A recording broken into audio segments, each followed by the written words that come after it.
Bargo sat stoic in the courtroom. You, Michael Shane Bargo, are sentenced to death. He didn't even flinch when the judge sentenced him to death for the 2011 murder of 15-year-old Seth Jackson. Investigators say Bargo and 4 others lured Jackson to a home, beat him, shot him to death, burned and dismembered his body, then dumped the remains, all because of a dispute over a girl. The judge called it the most cold and calculated murder he's ever seen. The death penalty is not only justified, it is the only appropriate sentence based on the evidence and the law of the state of Florida. Seth Jackson's family decided not to go to court today. Bargo's grandmother broke down crying, and his family didn't want to talk as they left court. But his attorney pointed blame at Jackson, saying he was a violent person who made plenty of threats. To burn their house down, to rape them, to shoot them. Jurors didn't get to hear about that, and she believes it will be part of his automatic appeal to the state Supreme Court. She also feels Bargo's age should have spared his life. He was 18 at the time of the murder. But the judge didn't see it that way, and he agreed with the jurors that Michael Bargo deserves to die. The defendant shall be taken by the proper authorities to the Florida State Prison and there be kept under close confinement until the date of his execution. Bargo's attorney said they will gather up all the transcripts and the materials from the case and hand them over to the public defender's office. An attorney from that office will file the appeal with the state Supreme Court. Reporting from the Marion County Courthouse, Jeff Deal, Channel 9 Eyewitness News.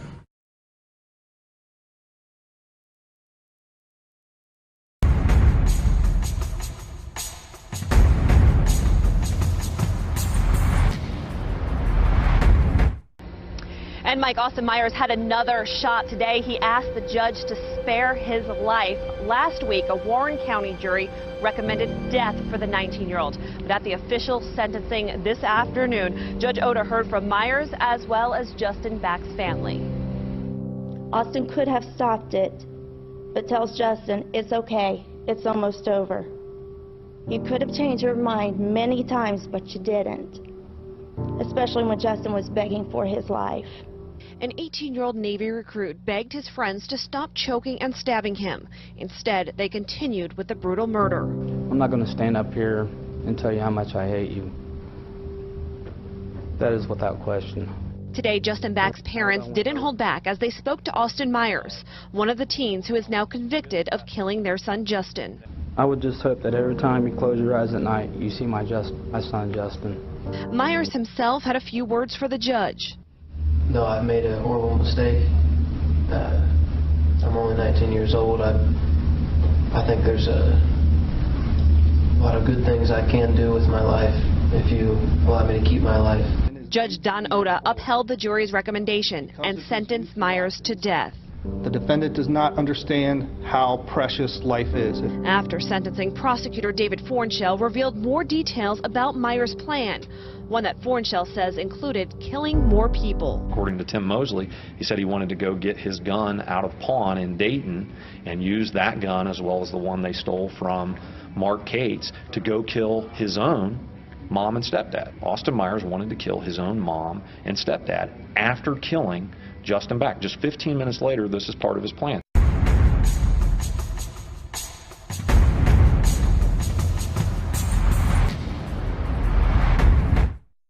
Breaking news here, Steve, on MSNBC. Dylan Roof will get the death penalty. That is what these 12 jurors have unanimously decided today. Dylan Roof will get the death penalty for 18 of these 33 federal charges that he was convicted on just last month. Dylan Storm Roof, 22 years old, now becomes the first person in America to be given the death penalty in federal court for a hate crime, Steve. This marks the end of a very emotional, difficult, and historic trial here in Charleston, South Carolina.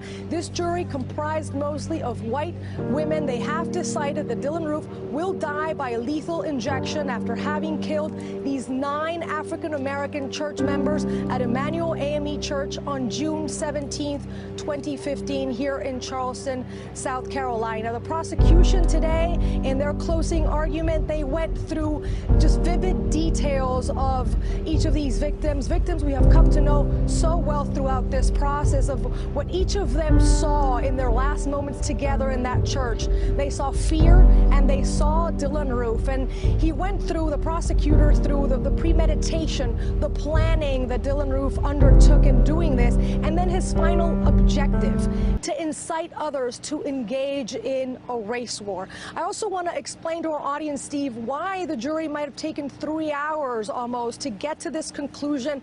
They had to go through what is called a verdict form, and that is a similar process than the one that was undertaken during the Boston Marathon bomber trial, during the Tsarnaev trial.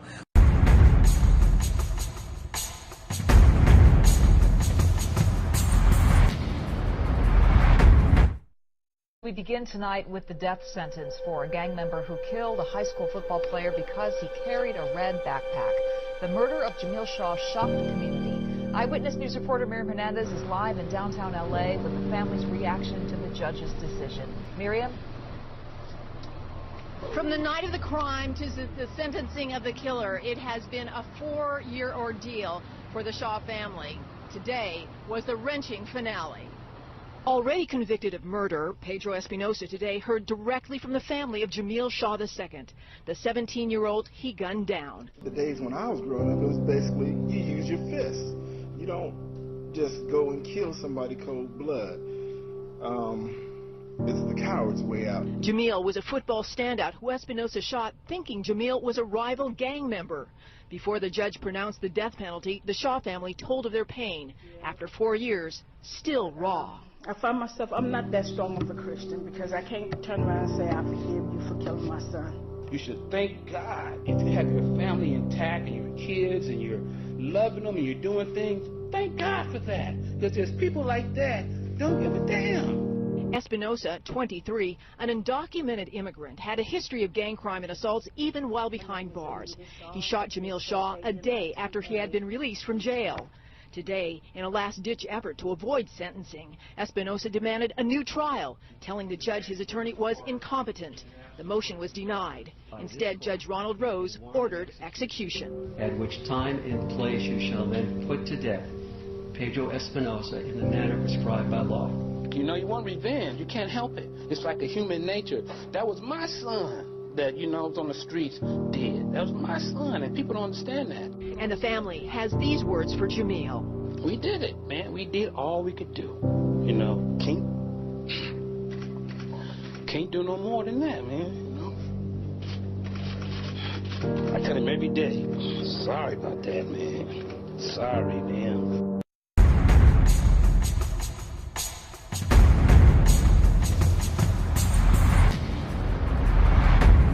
CR 0333 for State of Texas versus Travis James Mullis. Special issue number 1, answer, we the jury unanimously find from the evidence beyond a reasonable doubt that the answer to special issue number 1 is yes. Signed by the foreperson of the jury. Special issue number 2, we the jury unanimously find that the answer to special issue number 2 is no. Signed by the foreperson of the jury. We the jury return and open court the above answers to the special issues submitted to us, and the same is our verdict in this case, signed by the foreperson of the grand jury. Does either side desire to have the jury polled as to their answers to these special issues? We do not.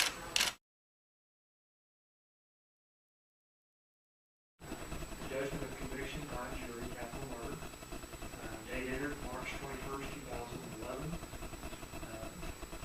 Offense for which the defendant is convicted is capital murder. The jury has answered the special issues in a way that will result in the death penalty being imposed. Mr. Mullis is present with his attorney. And I'll ask the question of you at this time, Mr. Mullis. Do you know the legal reason why this judgment should not be signed and carried out this time? That is the order of the court to remand the custody of the sheriff to complete the sentence.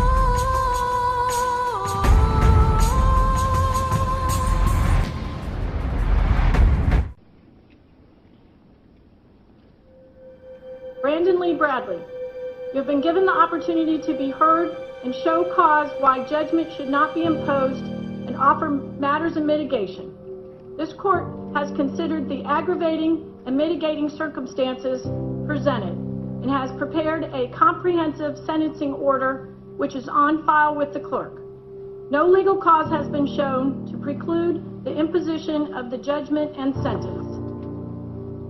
This case involves a completely senseless murder of a law enforcement officer who was simply fulfilling her duties as a public servant by initiating a traffic stop to investigate the O'Connell Lodge robbery as reported by its motel owner. Deputy Pill acted professionally with the defendant during the traffic stop and provided him countless opportunities to exit the vehicle over the course of 3 minutes. Never did Deputy Pill take her firearm out of its holster, draw her firearm, or threaten the defendant. The bottom line is that the defendant murdered Deputy Pill in a selfish, foolish, and futile attempt to avoid returning to prison for violating his probation. The defendant planned well in advance of the shooting of Deputy Pill that he would do what it took to avoid incarceration, even if this entailed using a gun to shoot an officer. Despite ample time for reflection to abandon his plan to avoid arrest, and even being urged by his then-girlfriend and trusted friend, Andrea Michelle Kirshner, not to shoot Deputy Pill, the defendant did so regardless. The defendant chose not to just shoot Deputy Pill one time, but fired off 7 more shots. The defendant's brazen, premeditated, callous, and cowardly action of shooting Deputy Pill multiple times on a public street in a neighborhood of congested single-family homes mandates nothing less than a death sentence. Therefore, Brandon Lee Bradley, as to count 1, you are judged guilty of the crime of first-degree murder for the unlawful killing of Deputy Barbara Pill. For this crime, the court sentences you to be put to death in the manner prescribed by law. As to count 2, you are judged guilty of the crime of robbery. For this crime, the court sentences you to serve a term of imprisonment in the Department of Corrections for the state of Florida for a term of 15 years. As to count 3, you are judged guilty of the crime of fleeing or attempting to elude a law enforcement officer, siren and lights activated with high speed or reckless driving. For this crime, the court sentences you to a term of imprisonment in the Department of Corrections for the state of Florida for a term of 15 years. As to count 4, you are judged guilty of the crime of resisting officer with violence. For this crime, the court sentences you to serve a term of imprisonment of 5 years in the Department of Corrections for the state of Florida. These sentences are to run consecutive with each other. The defendant is entitled for credit for time served of 844 days as calculated by the clerk. You are advised that this judgment and sentence shall automatically be appealed to the Supreme Court of the state of Florida. Defense counsel is directed to perfect the appeal. The public defender is hereby appointed to represent you on appeal. Should you not have private counsel or are unable to afford private counsel, you are hereby remanded and without bail to the custody of the sheriffs of the Brevard County to be delivered for commitment to the Department of Corrections, where you will be confined until final execution of this judgment and sentence prescribed by law. Mr. Bradley, may God have mercy upon your soul. This court is now in recess.